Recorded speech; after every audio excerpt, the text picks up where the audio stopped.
This is me. This is my beloved wife, Sylvia.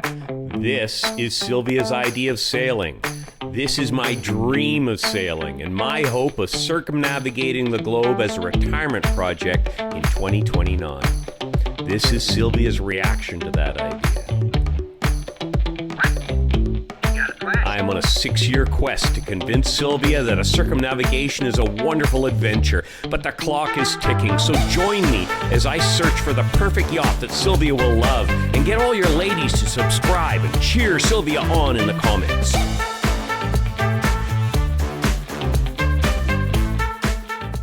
Welcome back to Naval Gazing at Camp David.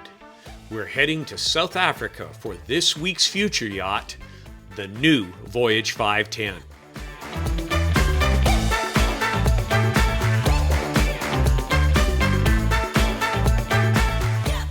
Today we will 1.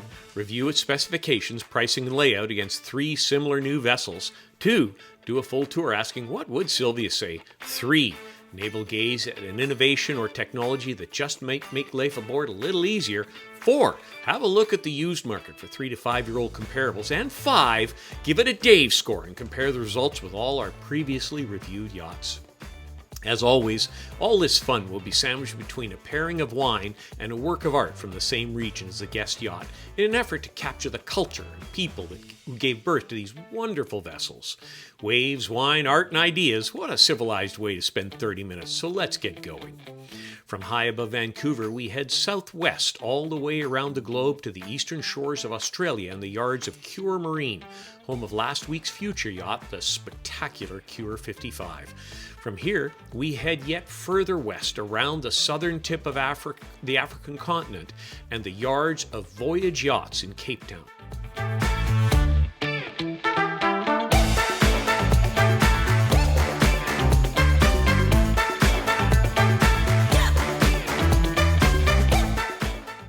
Finally, we hop northeast to the vineyards of this week's wine of the region, Bolan Cellars Cappuccino Chinotage. Coffee-style Pinotage. Coffee-style Pinotage is a unique and proudly South African invention. The combination of well-toasted oak for a few months and the characteristic Pinotage fruit flavors create a style of red wine that is richly layered coffee and chocolate flavors, balanced by red, ripe berry fruit. This style has attracted an enormous following in South Africa and abroad in recent years, hence the name being a play on the words Pinotage and cappuccino. The grapes selected for Bolan Cellars Cappuccino Chinotage come from deep shale soil vineyards that ripen mid-season, resulting in a long hanging time and producing balanced, ripe fruit. The berries show dark pip ripeness combined with sweet plum and succulent, ripe red berry fruit. Grapes were predominantly selected from the Paraburg area, which yields Pinotage grapes without any undesirable jammy notes. The grapes are sourced from selected growers and vinified separately to retain unique flavor profiles as blending components in the final blend. After crushing, the grapes underwent a 2-day cold soak period and were inoculated with a specially selected yeast strain. The juice underwent a slow, cool fermentation and was removed from the skins while still fermenting before wood treatment in charred French oak. Fermentation was completed on the oak, resulting in gentle wood-tannin interaction. The process results in rich coffee and chocolate flavors on the palate. They strive to create a style that expresses cultivar-typical fruit characteristics in balance with oak flavors. The Bolan Cellars Coffee-style Pinotage displays layers of dark prune, plum, and ripe blueberry flavors, with a prominent toasted oak finish, reminiscent of a Mocha Java ground coffee. Oh, it's delicious. Let's go have a look at that boat. Cheers. Having a look at the outside of the Voyage 510, I mean, she's a beauty. We're going to switch back and forth between renders and the model, as well as some images from the 590 to give you a sense of fit and finish. But overall, this is a really extraordinary and versatile vessel with that hardtop bimini, the integrated solar, the mid bulkhead mounted helm for easy communication, and that lovely forward lounge with full walk-through access from the saloon. Look at those two hatches on the foredecks. Those are a little surprise I've got here, a fabulous Easter egg. Just a great looking vessel. Given the technical and international nature of our audience, it only seems right that the sponsor of this week's video is Redux Engineering. Redux Engineering offers manufacturers located in North America, Western Europe, UK, and Australia who currently buy or manufacture key parts domestically a safe, easy, and no-cost risk way to take advantage of the proven 20 to 50% savings that can be realized through high-quality offshore manufacturing. They do this with a no upfront cost or consulting fees and only receive remuneration as 20% of the customer verified savings over time. The customer always realizes a substantial net savings. Redux offers domestic manufacturers enhanced supply chain security and found margin that goes straight to the bottom line. Connect with them at reduxengineering.com. Looking at our new comparables and our exterior profiles, these are all handsome vessels. The Voyage 510 is no slouch. She's got a high freeboard, but a really nice, gently reverse bow on her. That integrated half bimini up top looks good. It's a handsome vessel. I would say, on a par with the Lagoon and the Aura 51. The Leopard and the Bally tend to look a little bit boxy, but, the Leopard is a good-looking vessel overall, and the Bally makes up for the exterior with incredible gobs of interior space. Hopping onto the top here, I've got one extra slide in here because I did have an image of the 510 with the bimini, the hard bimini there. I don't have that. Bally has a hard or soft. The Lagoon has hard or soft. And of course, the other two are exposed fly lounges. Hopping onto these fly lounges proper, the Lagoon 51, of course, is a full fly bridge. They've upgraded from the 50 and created a very nice lounge area there with sit-up chairs and a proper table, and then sun pads on the foredeck, although that would leave me a little nervous in any kind of sea on those, having somebody sunning out front like that. They've also got a faux front cockpit, very nicely done, and they've expanded the aft sugar scoops to ease on and offboarding. The Aura 51 is a fly lounge with a mid bulkhead mounted helm for good visibility and good communication, both with the fly lounge, the cockpit, as well as the saloon. You're compromising a little bit in visibility, but all of the other benefits really make it a good spot. Then you've got that faux front cockpit with a bit of teak table up there, which I really like what they've done there. The Bally 4.8 full flybridge, and lots of space up there to play around with. The foredeck, of course, is a solid foredeck, no nets, and of course that leaves you a football-sized area. You've got saloon through access from the saloon on this one. All the next three have that, which is just a wonderful variation that I would hope that sooner or later Lagoon and Fountain Pajot would do in this size. Next over, we've got the Voyage 510 fly lounge, mid bulkhead mounted helm, full communication benefits, with the added benefit of a hard half bimini covering your helm as well as part of your fly lounge, which is really nice with integrated solar, beautifully executed. You've got a nice wide aft sugar scoops, easy access on and off. What's really unique here is there is no aft wall between the cockpit and the tender lift, giving you sort of a complete flat space aft of your seating areas right out onto the water, where you could have a dance floor, you could put up lounge chairs. Really gives you the best of both worlds. It's like an infinity pool for decks. Forward, you have a beautiful lounge area. Nice center table and full access from the saloon through a door there, which is absolutely fantastic. The other thing is you've got beautiful teak princess seats on both bows. Over to Leopard 50, we all know and love this boat. Fly lounge, mid helm, mid bulkhead mounted helm, good communication, fly lounge, cockpit, saloon. Beautiful forward cockpit with full cover, with the cabin top over top of it, as well as a slide back sunshade so you can let some of the sun in. Really, really nice design. Heading into the saloons themselves, the Lagoon 51 is unique in that it separates your living area from your kitchen area with a bit of a step up, so that you can have carpet up there and really give it that elegant feel and that separated, segmented feel. I really like that. Some criticize the galley's a little small, but overall I think they've done an absolutely lovely job. The aft cockpit, very spacious. You have the aft settee, built-in barbecue, all that good stuff, and then a faux front cockpit. The Aura 51, again, an aft wall that houses both a built-in barbecue and a partial aft love seat. Then you've got full cockpit, which really looks nice.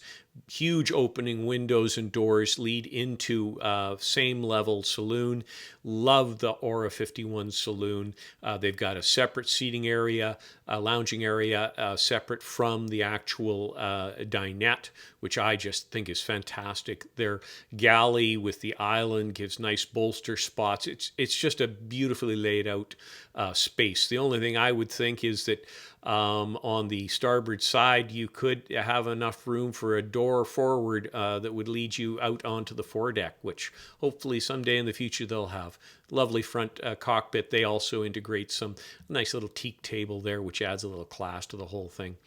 The Bally 4.8 with its avant-garde garage door. Of course, you have the aft settee, full width there. Then that gives you something of an outdoor cockpit. Then the garage door opens up into a massive monohull style, wonderful lounge area with settee on the port side and dinette on the starboard, then into the mother of all galleys with full American-sized fridge in there, and of course you've got your nav table, and up through the door into that massive forward cockpit, as well as the solid foredeck, which gives you, again, a padded football field up there. The 510, the Voyage 510, really, really nice layout here. Again, that aft deck where they bring the dinghy lift right up and they don't put an aft wall there. They put the barbecue on the rails on the aft starboard side. It looks like a real good-sized barbecue too, so it's integrated, but it gives you this incredible space for socializing, for if you want to put out extra chairs, as well as the built-in loungers and whatnot in the cockpit area. It's really a cool concept. Then into the saloon, lots of good open areas in there. They've got a bit of a semi-U galley, which I really like for bolstering there. Lots of stowage along the port side or the starboard side wall there.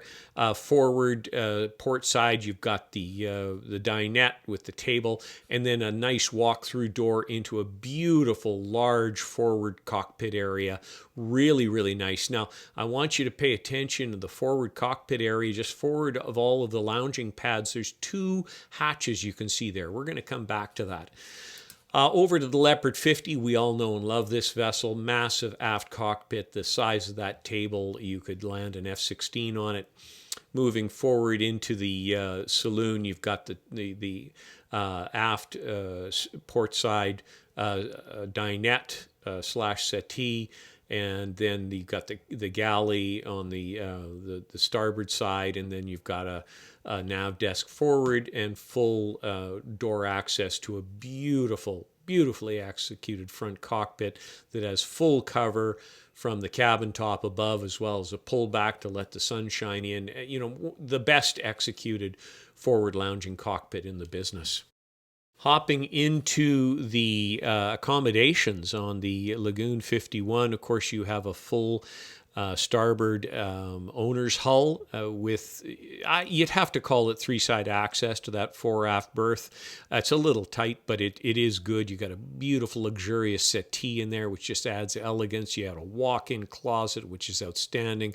That forward owner's head is unbelievable. They put a little marble-esque touch to the Corian and used it throughout the vessel, and it absolutely looks stunning. Over onto the port side, you've got the typical fore-aft VIP in the aft and a fore-aft in the forepeak there with shared bathroom. In this one, you've taken that area that's used as a walk-in closet on the owner's side and turned it into a berth. The Aura 51, really an exceptional layout for the owner. That hull, a full owner's hull on the port side, has everything you could want. It has settee. It has full three-side athwartship walk-around that is at normal height. It has a massive forward bathroom with double sinks. I mean, it's everything you could want. Up and over into the passenger side there, you got a forward VIP athwartship. You've got a mid one side axis berth there for guests, and then aft, accessible through from the cockpit, is another guest or crew cabin, completely isolated. Another point is on the owner's side, you have cockpit access out the aft. It's unbelievable. Bally 4.8, very similar to the Aura 51 and what they've accomplished. Again, full owner's hull on the port side, beautiful three-side access, normal height walk-around berth, masses of space and storage, and beautiful forward head for the owners. And again, up and over onto the starboard side, very similar, although a more generous VIP athwartship in the front. And then you got a bunk room accessible there, which I would turn into a pantry. And then aft, again, accessible from the cockpit, is a private suite there in the aft. And again, your owner also has direct access to the cockpit from his suite.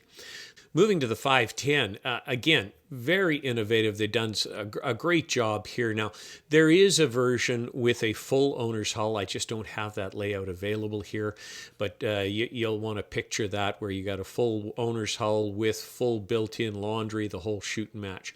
Here we got a 4-cabin version with 2 fore-aft aft berths and 2 athwartship forward berths, all of them full 3-side access. Really, really comfortable setup here. What's really neat, and this harkens you back to my mention of those 2 hatches on the foredecks, look way forward in each hull.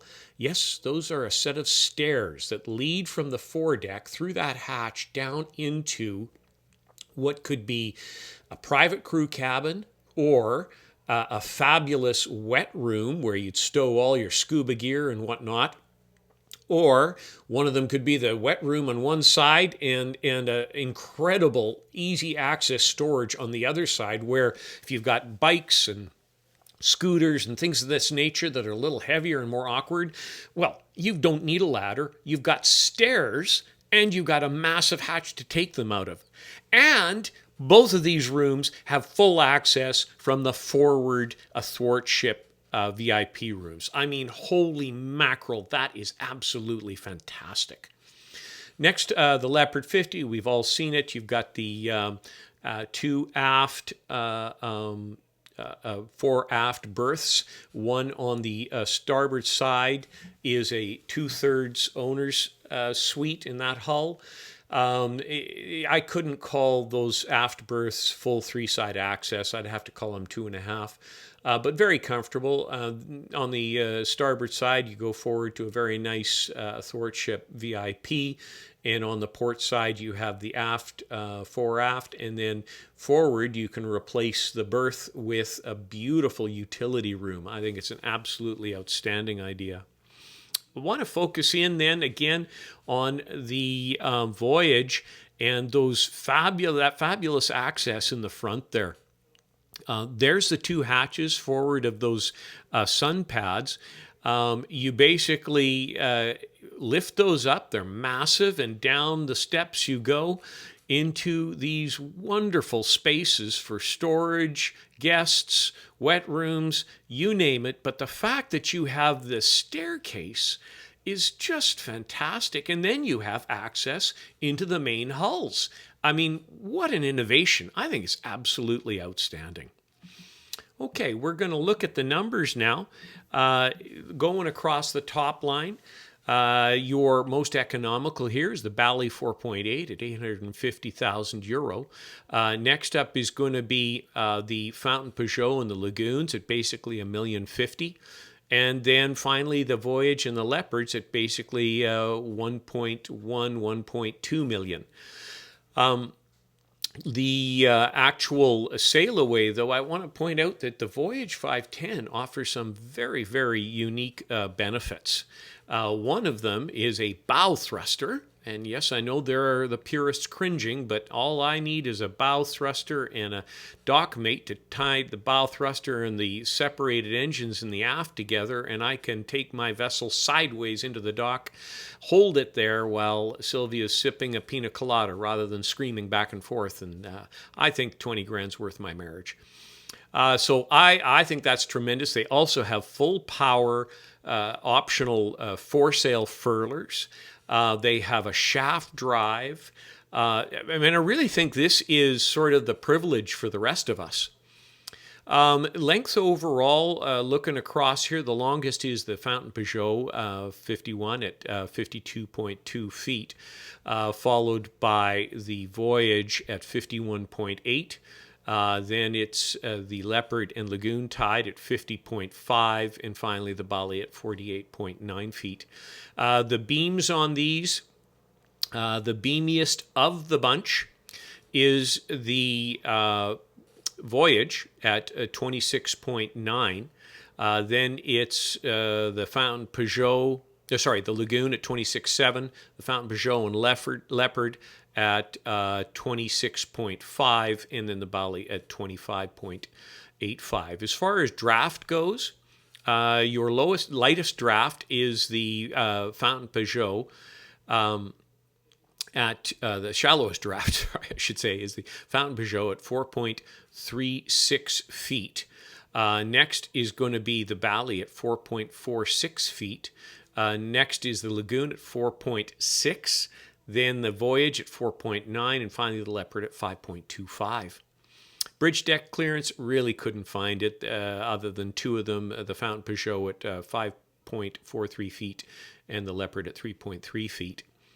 As far as light ship displacement on these, the lightest one is the Bally by quite a margin at 13.4 tons or 29,600 pounds. Next is going to be the Fountain Pajot at 18 tons, followed by the Voyage at 19.5 tons. Then it's the Lagoon at 20 tons and the Leopard at 20.6 tons. Upwind sail area, the greatest upwind sail area is the Leopard at 1,716 square feet. Next is the Fountain Pajot at 1658, followed very closely by the Voyage at 1636.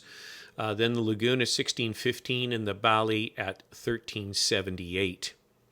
The overall engines, it's the Lagoon with the largest engines at twin 80s.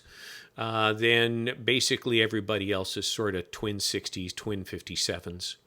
Tankage on these, it's the Bally in the lead at 1,000 liters of fuel and 1,120 of water. After that, most everyone is sort of 900 of each, give or take.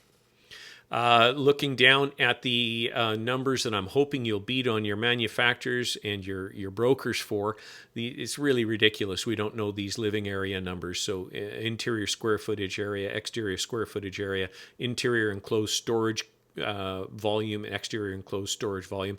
By the way, Balance, bless their heart, deliver all of these numbers. They're the only ones that do. Bally here did give the exterior square footage area at 1,095 on the 4.8.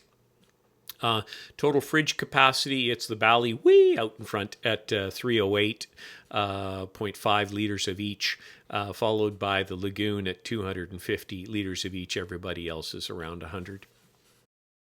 Getting into more technical data here on the hull construction, everybody's about the same except for Lagoon, who still use some end-grain balsa. Now, their engineers do have reasons for doing that are scientifically proven as far as strength goes. The risk in these modern hulls for water intrusion is nominal, so I guess they have a point. Everybody else is using foam core.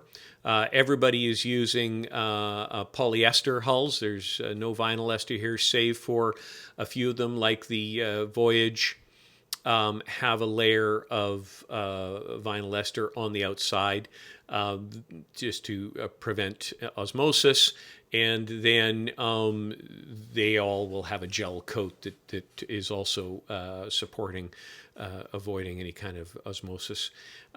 System voltages, they're all 12 except for the Voyage, which is 24.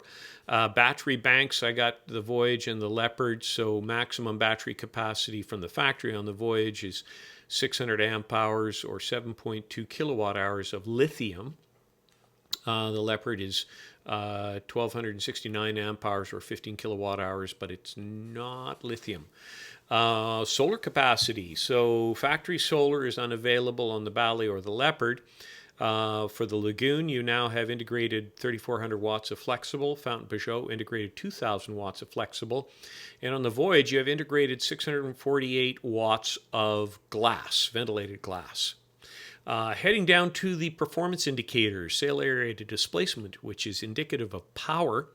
The leader here is the Bally at 23, followed by the Fountain Peugeot at 22.7. Then you've got the Leopard at 21.5, the Voyage at 21.3, and the Lagoon at 20.7. Looking at displacement to hull length to waterline, or an indicator of heaviness, here it is, the lowest number wins. And that low winner is the Bally at 134.9, followed by the Fountain Peugeot at 136.3, the Voyage at 140.5, the Leopard at 172.3, and the Lagoon at a whopping 200.9. All of this boils down to the KSP, which is that theoretical percentage of wind speed at the mystical 10 knots of wind. Who knows from what direction or etc. But anyways, it's just a theoretical comparative of the potential speed of these vessels. And surprisingly enough, the Fountain Peugeot and Bally do a very respectable 73% for a very, very big and comfortable cruising boat. As does the Voyage at 70%. As you may recall from my preferences, I'd like to have something over 70%. That's sort of my cutoff on performance. Next will be the Leopard at 68% and the Lagoon at 65%, which may seem low until you look at anything Sunreef and you're down in the 50s. If what you see here gets you thinking about purchasing a yacht, please mention the channel to the manufacturer broker. I love hearing from viewers that their dream purchases may have started here, and who knows, the mention might just get me invited on a test sail or two. If you don't have a contact at your target yacht brand, feel free to drop me a line at dave@navalgazing@campdavid.com, and I'd be thrilled to connect you with the right person. Of course, if you're enjoying the content, please take a moment to hit the subscribe button, then share the channel with a couple of friends and hit the like button. It's free and really helps the channel. You can also join our crew on Patreon, where you can enjoy ad-free viewing as well as downloads of the Excel specifications and PowerPoint layout comparisons while helping the channel for a few bucks a month. You can find a link to the Naval Gazing at Camp David Patreon channel in the description below, where you can also click to receive information on some really cool virtual sailing training. Okay, hopping aboard, what would Sylvia say? I think Sylvia would love this vessel. I love this vessel. I think it's done beautifully. Look at that aft cockpit area, your barbecue hanging off the rails there. Looks just gorgeous. Looks like a good-sized barbecue, too. Your dinghy lift that flushes with the aft deck, giving this massive dance floor that you can use for any number of things. Here's a quick look at the 590 with that similar setup. They don't have the dinghy lift right up flush yet, but it does come up flush. You can see the amount of space you've got there as it enters into the cockpit and the nice flow through the cockpit into the saloon. It really is, a good looking setup with lots of space to negotiate on and off the pier and in safety. Looking inside here at the aft cockpit area, you can see a lovely kitchen there off to the starboard. Now we're going to peek into the saloon. You can see from aft looking across to the port side. And there's your settee, nice area there. Now we're going to go forward and look aft into the galley here. You can see that return as on the access into the hull gives you a nice bolster in the kitchen. This now we've switched over to the 590 to give you a sense of the finish materials. Really nice padded ceiling panels, beautiful Korean countertops. I'm not a fan of the sort of plasticky panels on the cabinetry surrounded by sort of a real wood border. It reminds me of the 70s somehow, but I'm sure you can get that customized to a degree. Other than that, I mean, the beautiful vinyl planking floor looks really nice. All of your fixtures, a beautiful sink there. It all looks really, really good. We're going to head down into the port hull here. Again, we switched to give you a sense of what this might feel on the 510 by looking at the 590 here and heading down those nice stair treads in real wood and then the vinyl planking. That signature corner sink in each of these rooms is really cool. We'll be looking aft across, so aft to the port aft. There's your signature sink in the corner, lovely easy access around the berth there. You've got access from either side as well as some nice areas to stow your stuff. So, lots of stowage underneath. And there, look at the hatch in the floorboards. They actually put a proper hatch latch on there as opposed to just a hole that Leopard uses, which I just don't understand. It looks so cheap. Nice padded panels on the walls there, that great corner sink, and then in here into your side head, which really looks quite nice. I would call it a semi-dry head. There is a door on there. I'm sorry, that is a full dry head. Okay, we're going to head forward now to the athwartship port side. We're looking aft across the bed. Looking aft, there's the corner sink there. We're going to look at this now in the 590. That same cabin with there's that corner sink. Everything looks real nice. You got towel racks there. All of the walls are padded, beautiful headboard, lots of indirect lighting, a very, very comfortable berth, easy access on and off. It's not, at a massive height that you're climbing Mount Everest to get onto it. Here is your head in the forward area here, and it is a dry head with a door. So, I mean, wow, there's a lot of luxury on this vessel, and you're still getting, 70% of wind speed on the KSP. Not a lot to cry about here. Like I said, I think Sylvia would absolutely love this vessel. Love the fact that there's a sink in each room. Okay, we are going to head up and across the saloon. Look at all that indirect lighting. It looks just tremendous. And we're going to head down and forward into the starboard side, forward cabin. But this is not quite the same in the 510 because here you have a door that leads you into this. Here is your forward crew cabin, if you will. Look at the stairs that lead from that massive hatch that we saw on the foredeck. You've got an integrated shower and head and little basin here, a nice, probably I'd call it a twin bed if you want it. Again, I would use this as my wet room for coming back from scuba or anything like that, because I also have a door straight into my owner's hull.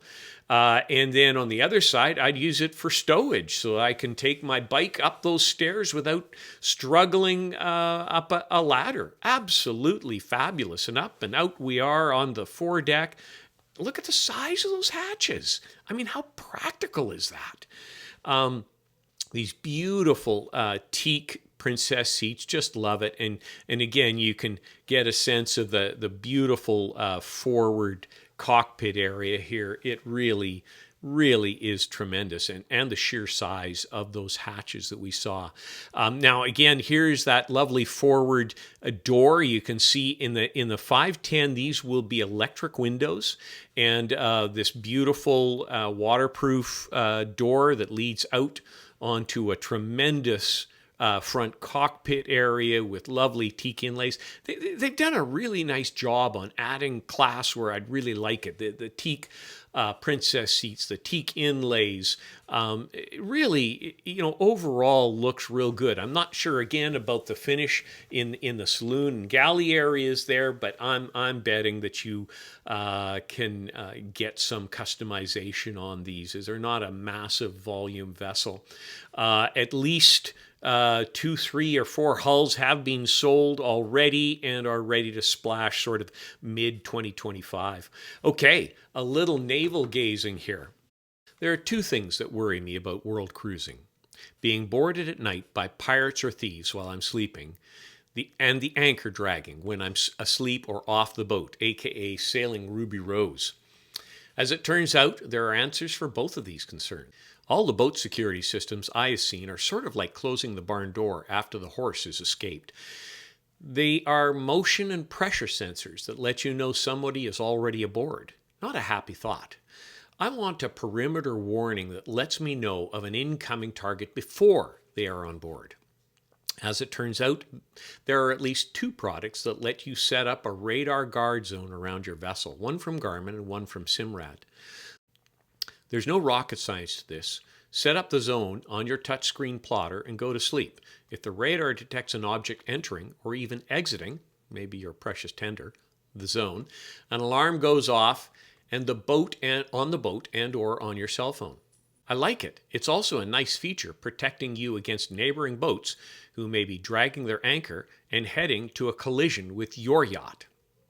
As for the nightmare of your anchor dragging, or even the psychological scarring of your boat floating away, as it did for sailing Ruby Rose, there are answers there too. One just popped up on my inbox today. Vision Anchor S. You may recall the Vision Anchor that we reviewed in the Naval Gazing segment some months ago. Well, they're back with their new Vision Anchor Lite model, half the size, twice the power. The feedback from the first model was Vision Anchor was just too large to store on some vessels, and since many yacht owners always anchor in the same location where they are familiar with every rock and grain of sand, the underwater camera was not such an important component. With this in mind, the new Vision Anchor S is half the size and lighter than its predecessor. Most importantly, it has the most accurate anchor alarm found across all of the 7 seas.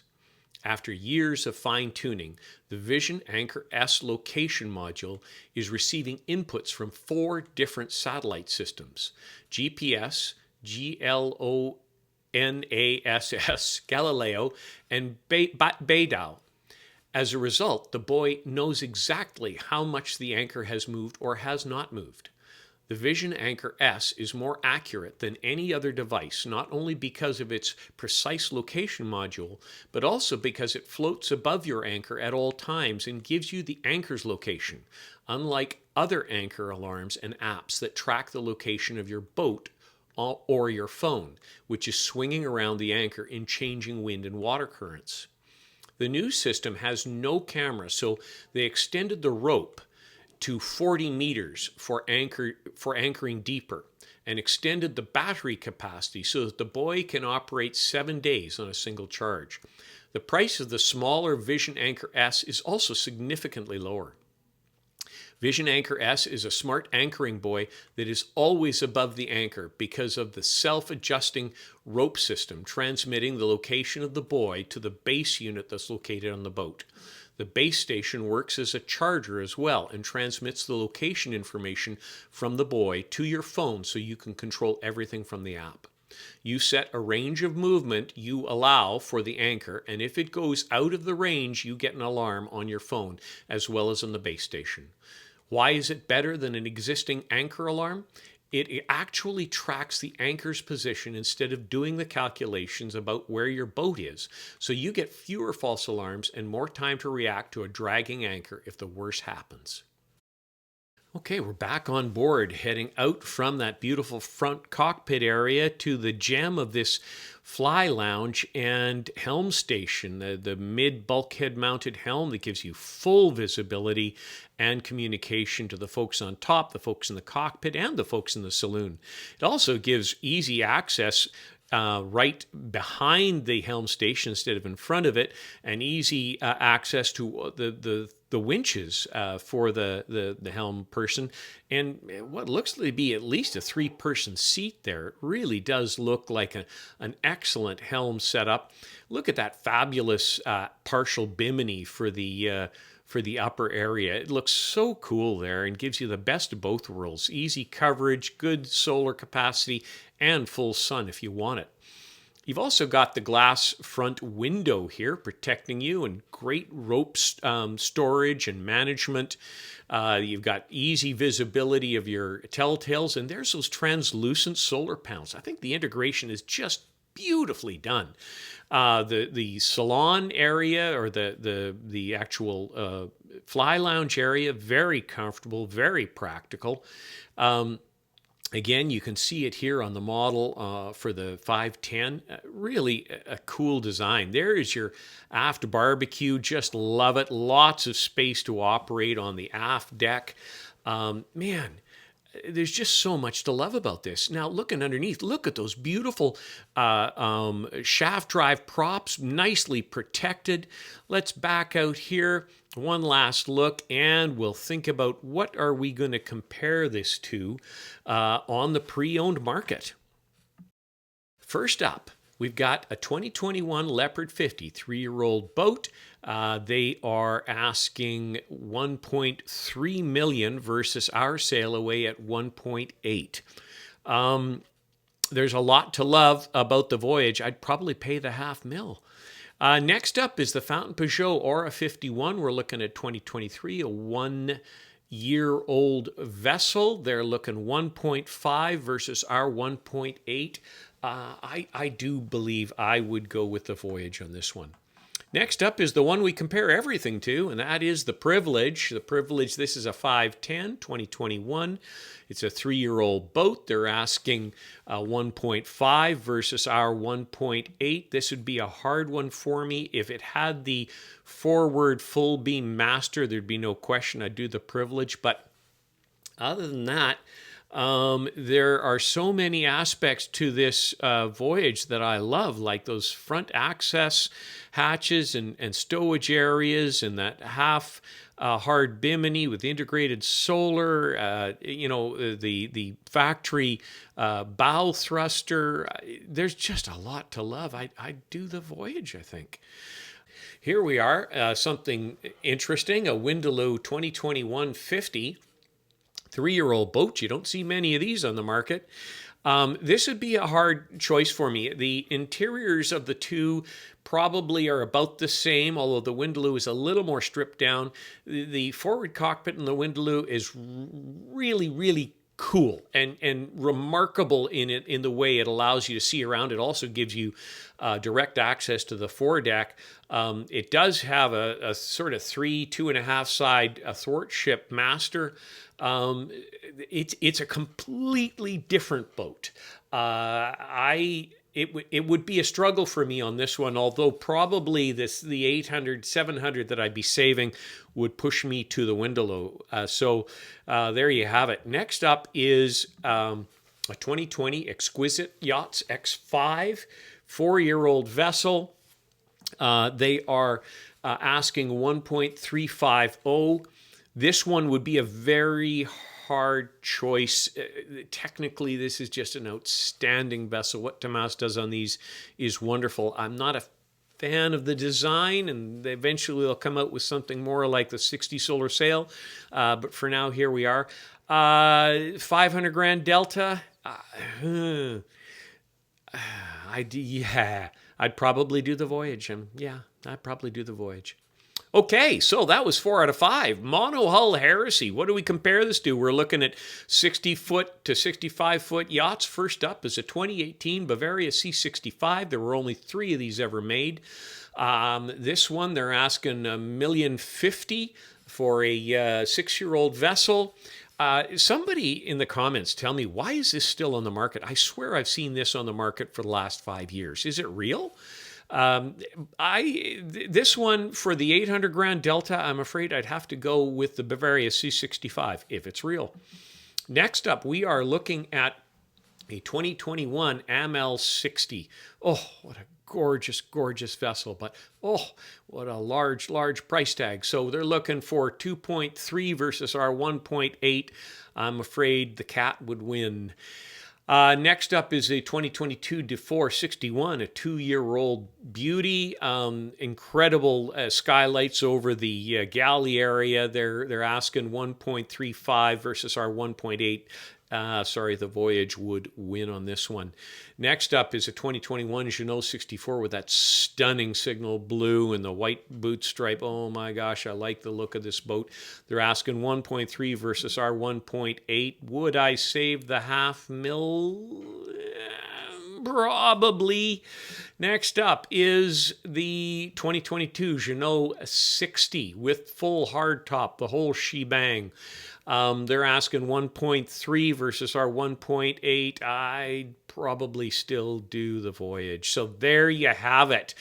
What does she do on the Dave score? Well, let's have a look down the list. Boom, down we go. There she is right away. So she's done extremely well. Let's have a closer look at this. Elegance on the interior, a 7 out of 10. That could pop depending on the options on the interior. The exterior, 8 out of 10. That really should be sort of an 8.5 out of 10 with all the goodies they got going on. Maybe a 9. The comfort interior, 8 out of 10 for sure. Exterior, 8 out of 10. And if you count in those forward access areas, man, you could almost pop that to a 9 as well. Quality, right now, it's looking like an 8 out of 10 from what I saw. We'll have to see what the final one looks like. Performance, a 7 out of 10. Lazy Sailor, at 8 out of 10. Everything comes back to that helm. Condo, definite 8 out of 10. Geek, 8 out of 10. There's so many things to geek out on this boat. Value for money, 8 out of 10, taking to a solid 78. And possibly an 80. She's a really, really fine boat. So there you have it for another week. Waves, Wine, Art, and Ideas. Do hope you've enjoyed it. I think this is a really interesting boat. Those beautiful, massive front hatches with the staircases down into either crew quarters, flex space, wet rooms, or storage that is easy to access your electric bikes and take them up. That's amazing. A bow thruster, love it. I'd combine it again with those 2 separated engines and the dock mate, and I'd be able to take her sideways into the dock while Sylvia's not even thinking about it. Shaft drives, nicely protected props there. That infinity deck, if you will, on the aft area. There's just so much to like, not to mention, the accommodations are beautifully done with nice accents. The solid a half bimini on the flybridge with the integrated glass solar that's translucent. Man, there's a lot to like on this vessel, and she looks good. So I'll leave you with that.